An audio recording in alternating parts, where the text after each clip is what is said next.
Okay. Hello everyone. This is Climberin. This is gonna be posted to my second channel.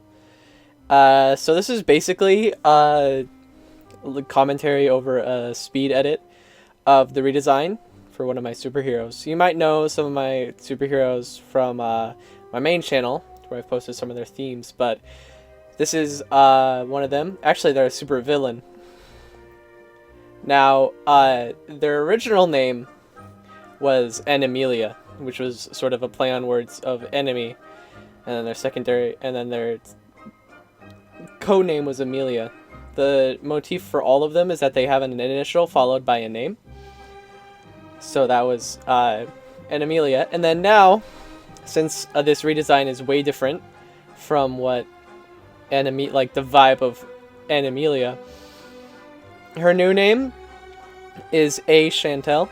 Now that's a name that's got a lot of now that's sort of a complicated name to explain, but it does relate to many parts of her character. So basically what I'm doing here is I'm adding the vitiligo that I add for all my superheroes, and her main color is orange, or I guess sort of an auburn now, so I'm adding the vitiligo here, and then I'm just sort of removing small parts of it to make sure it looks nice, like places where it wouldn't really make sense, and then there I'm changing the color of it so that it, you know, looks better. I decided to add this sort of pendant looking vitiligo pattern on her neck. You can see here I'm going and getting an image of a person with jewelry. I wanted her originally to have a bunch of jewelry, but you know, when I tried to do that, it didn't really look as good. It didn't really look that good. You'll see later what I tried to do. But I settled on just giving her a tiara, and I feel like that gets the point across anyway. That she's very materialistic and obsessed with wealth and the such. So yeah, then I'm putting the tiara on there, then I'm changing all the jewels to be red, the very deep blood red. Here I tried to initially just hue shift the dress, but then I actually had to go in there and select it, so that was kind of a pain. It was because like the dress and the skin were like the same color apparently. So yeah, then I'm just going in there and refining the selection, and then I can saved it, and then I made it green. I sort of looked around to see what color would be best, and then green just caught my eye. And then there I just sort of changed her her skin color to appear more natural than the original's kind of orange. And then there I made her eyes darker. Didn't really make a difference in the final one. Then here I'm filling out here, it was sort of transparent. I'm adding a layer matte, I'm adding a drop shadow to the crown, make it look more realistic. Around here I think I was looking for an image of, yeah, that earring. So I added the earring, and then I harmonized it. That didn't really work, so I fiddled around with it for a while. And I tried to add another one, but you know, her hair is right there. And then finally I made it blood red, that's her whole color.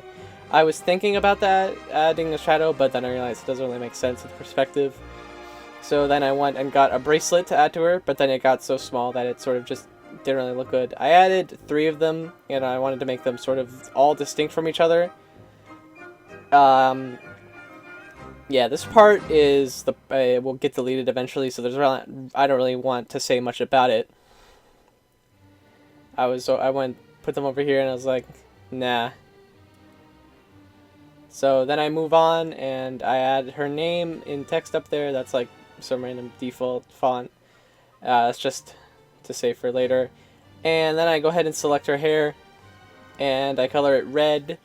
And this is where the design really starts to come together, in my opinion. Here I'm sort of like laying down what the colors of the character are. So you got that orange from the dress, and the green, and the red, and all that. Then I go ahead and give her some lipstick. I'm zooming out and I realize it doesn't really look right. It kind of looks like she has a smirk, so I fill that out.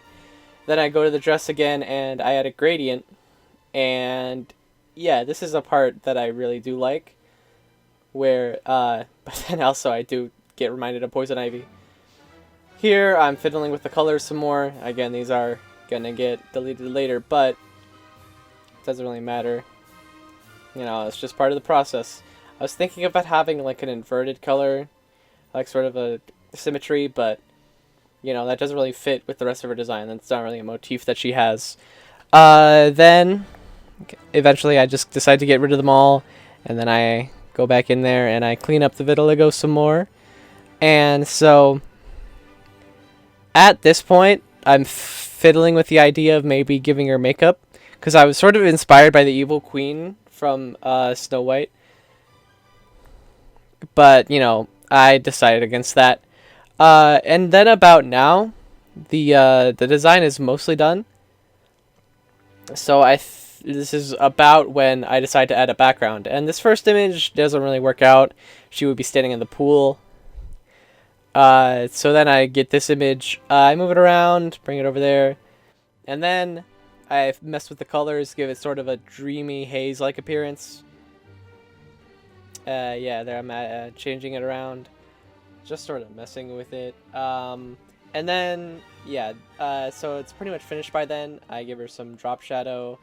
And then I want to sort of blur the background. I can't really do that in a good way regularly, so I have to merge, like, create a rasterized version of it and then blur that, then add a layer mask to that.